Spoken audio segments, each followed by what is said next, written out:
Welcome to the Materials and Resources folder for week 7. This week we start off with something kind of fun, the quadratic formula song. There are many different versions. If you have a spare half hour and want to look on YouTube at all the different quadratic formula songs that are out there, you might find one that is just your favorite.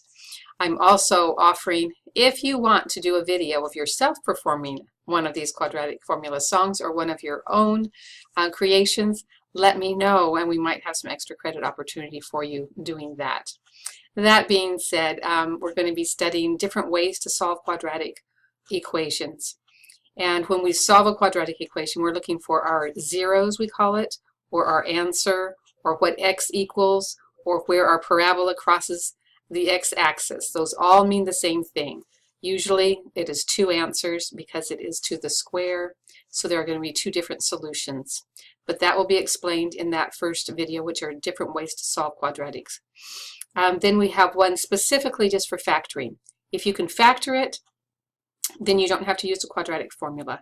But if you use the quadratic formula, it will always work.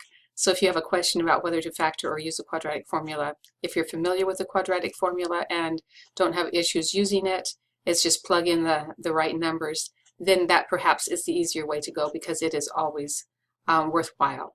There's also a worksheet for your own use if you want to on properties of parabolas, which helps with some of the vocabulary for this week.